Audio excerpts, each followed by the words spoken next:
મિત્રો, રાષ્ટ્રીય શિક્ષણ નીતિ 2020ના ભાગરૂપે ટીચર્સ કેપેસિટી બિલ્ડિંગ પ્રોગ્રામ ગુજરાતની શૈક્ષણિક સંસ્થા GCERT દ્વારા ચલાવાઈ રહેલ છે, જેના માધ્યમથી શિક્ષકો પોતાના વ્યવસાયમાં વધુને વધુ વિકાસ કરી શકે અને એનો લાભ બાળકોને મહત્તમ રીતે મળે, શિક્ષણના ધ્યેયોમાં વધુમાં વધુ સફળતા મળે, આ મુખ્ય ધ્યેય છે. આજે આપણે વાત કરી રહ્યા છીએ શિક્ષણને રસપ્રદ બનાવવું. વર્ગખંડને જીવંત બનાવવો જરૂરી છે અને તેના માટે શિક્ષણમાં વર્ગ વ્યવહાર એ બહુ મહત્વની વસ્તુ છે. 3 પ્રકારના ઘટક પક્ષો ધ્યાનમાં રાખવા પડે. 1, શિક્ષક વિદ્યાર્થી પ્રક્રિયા. 2, વિદ્યાર્થી પ્રક્રિયા. 3, વર્ગખંડમાં રહેલ સાધન સામગ્રી સાથે વિદ્યાર્થીનું તાદાત્મ્યતા. વર્ગખંડમાં દાખલ થતા શિક્ષક પોતાનો હળવા ચહેરા સાથે, હાસ્યભરેલા ચહેરા સાથે ચોક્કસ પદ્ધતિ અપનાવવી પડશે.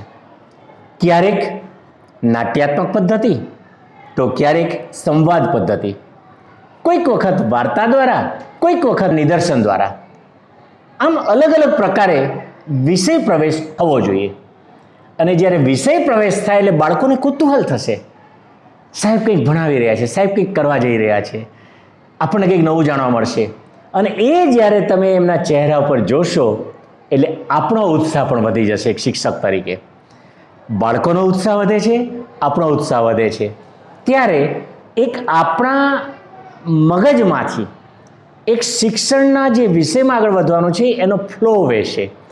એના માટે જુદી જુદી પદ્ધતિ હશે.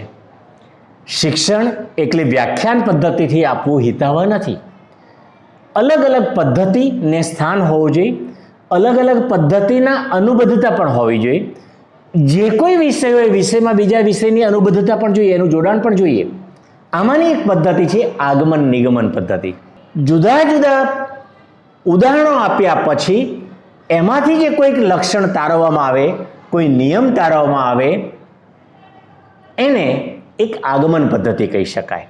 અને પછી એને એક સાહજિકતાથી વિદ્યાર્થી સમક્ષ રજૂ કરી શકાય, એનું વિશ્લેષણ થઈ શકે, પ્રશ્નોત્તરી થઈ શકે. જ્યારે વર્ગખંડમાં શિક્ષક આગમન અને નિગમન પદ્ધતિનો સમન્વય કરે એટલે એ વર્ગખંડ ખીલી ઉઠે. અને આ જ અભિગમની વચ્ચે પિયર ગ્રુપ એટલે કે બાળકો વચ્ચે સંવાદ થાય, એ બધા વાતો કરવા લાગે, ચર્ચા કરે, શિક્ષક સામેલ થાય અને ત્યારે જ એ શિક્ષક એમનું મૂલ્યાંકન પણ કરી લેશે. ક્યારેક ચાર્ટ હશે, ક્યારેક નકશા હશે, ક્યારેક ચિત્રો હશે, ક્યારેક સાધન હશે અને સામગ્રીની મદદથી પણ બાળકો શીખશે. પણ ત્યાં શિક્ષકોનું પ્રદાન શું? તો બાળકોને ઇન્વોલ્વ કરવા, બાળકોને સામેલ કરવા. આ દરમિયાન શિક્ષક પ્રોત્સાહન આપશે, શિક્ષક અભિનંદન આપશે, શિક્ષક બાળક પ્રત્યે લાગણી વ્યક્ત કરશે. શિક્ષક જે બાળક ઇન્વોલ્વ નથી થતું અથવા મૂંઝાય છે એને ઓળખી કાઢી, એની પીઠ થાપડી, બેટા તું કહેતો, અને વિદ્યાર્થીને થશે શિક્ષકે મને સમજાવ્યું અને રસ લેતો થશે. આ જ વસ્તુની સાથે પ્રાયોગિક પદ્ધતિની અનુબદ્ધ થઈ શકે. અને એ બંનેના સમન્વયની સાથે જ્યારે અનુબદ્ધતા આપણે કેળવી લઈ શકીએ, આગમન નિગમન પદ્ધતિ અને પ્રાયોગિક પદ્ધતિ, ત્યારે એ વર્ગખંડ ખૂબ જીવંત બને છે અને બાળકોને ખૂબ મજા આવશે એવું હું માનું છું. શિક્ષકોએ પૂર્વ તૈયારી સાથે આવવું જોઈએ. આગળના દિવસે સંદર્ભ પુસ્તકો જોઈ લેવા જોઈએ. જે શીખવવું છે એમાં કઈ કઈ પદ્ધતિનો ઉપયોગ કરી શકો એ જોવું જોઈએ. એની સાથે સાધનો કયા તૈયારી જોઈએ, બાળકોને કઈ રીતે સામેલ કરી શીખવવું જોઈએ, દરેક વિદ્યાર્થીને સાંકળી શકાય આ બાબત પણ જોવી જોઈએ. અને જ્યારે આટલી બાબતો શિક્ષકો ધ્યાનમાં રાખશે ત્યારે વર્ગખંડ ખૂબ જીવંત બનશે.